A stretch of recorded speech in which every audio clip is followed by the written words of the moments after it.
guddiga joogtada ee golaha wakiilada Somaliland ayaa waxay maanta kulan la yeesheen gudoomiyaha hay'adda ka hortagga aafooyinka iyo kaydka raashinka qaranka Somaliland Faysal Ali Sheekh waxayna ka xog wareysteen shaqada ay hay'addaasi u hayso bulshooyinka reer Somaliland iyagoo sidoo kalena ka xog wareystay waxqabadkii hay'addaasi samaysay intii ay abaaruhu ka jireen gudaha Somaliland ee aanay curanin roobabka gugu waxaana kulankaasi ugu horeyn ka warbixiyay gudoomiye ku-xigeenka guddiga joogtada ee golaha wakiilada Somaliland Axmed Ducaale Bulaale hawlaha ay hayaan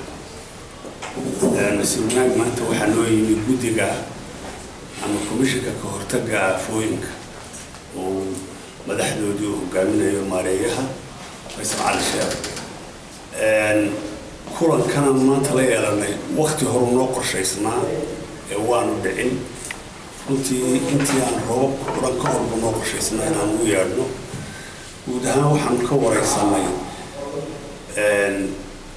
abaartii ama jilaalkii intaan roobku dhiran waxyaalihii ay kala kulmeen iyo saamayntii ay yeelatay taana warbixin bay naga siiyeen ay dabeecaduhu keenaan ee yimaada hadday abaara tahay iyo hadday colaado tahay iyo hadday waxyaalo kale tahay iyo hadday xanuuna tahayba u diyaargaroobay runtii arrintaasay warbixin naga siiyeen waana waa iska arrin dastuuriyan aan madaxda dowladda ee kala duwan u yeedhano howlaha ay qaranka u hayaan laga wareysto intaa kadib waxa isaguna halkaasi ka hadlay gudoomiyaha ka hortagga aafooyinka iyo kaydka raashinka qaranka Somaliland Faysal Ali Sheekh waxaanu ka warbixiyay waxqabadkii ay sameeyeen intii ay jireen abaaruhu iyo sidoo kale kaalinta ay hay'addaasi ugu jirto bulshooyinka reer Somaliland iyo waxqabadka ay qabatay hay'addaasi warbixin ballaaran baan ka siinay guddiga iyaguna wixii su'aalo ay u baahnayeen bay runtii ay naga weydiiyeen وين أغنه رنتي إلى بشي ديسمبر دالك وحا كجري رنتي أبار با كجرتي حلقي دايرتا رنتي روبابكا جيلالكا لغا بخا لهلي جري intii badnayd ma aynaan helin Google laftiisuna meela uu deeseegseego badan baa jirtay marka saameyn badan bay runtii ku yeelatay gobollo badan oo Somaliland kamid ah khaasatan gobolka Sool gobolka Sanaag gobolka Togdheer iyo Maroodi Sheekh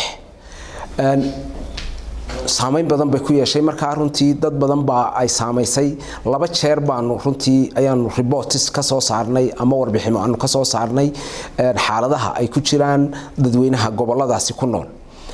bilowgii ilaa 550,000 oo qof bay saameyn toos ah runtii ay ku yeelatay oo dadkii biyo la'aan iyo cunto la'aan ay ka jirtay eeriyooyinka qaar waxa kaloo iyana reportkii labaad iyadana ilaa 110,000 oo qof bay saameysay kii u dambeeyay soo baxay bishii u dambeysayna runtii iyadana 135,000 bay gaadhay dadka baahiyaha qaba runtii gurmadka u baahan marka xukuumad ahaan madaxweyne ku-xigeenka guddida heer qaran ee abaaraha runtii dhamaantayo waan ka wada hawlgalay waxaana la gaarsiiyay runtii biyo iyo cunaba runtii waanu gaarsiiyay anagu gobolka Togdheer iyo meelo kamida Saraar iyo goobo kamida gobolka Sanaag waxaanu gaarsiinay raashimo soo kale gobolka Maroodi Sheekh isagana waxaanu gaarsiinay raashimo Maxamed Deeq Ismaaciil Xaashi wararka telefishinka bulsho magaalada Hargeysa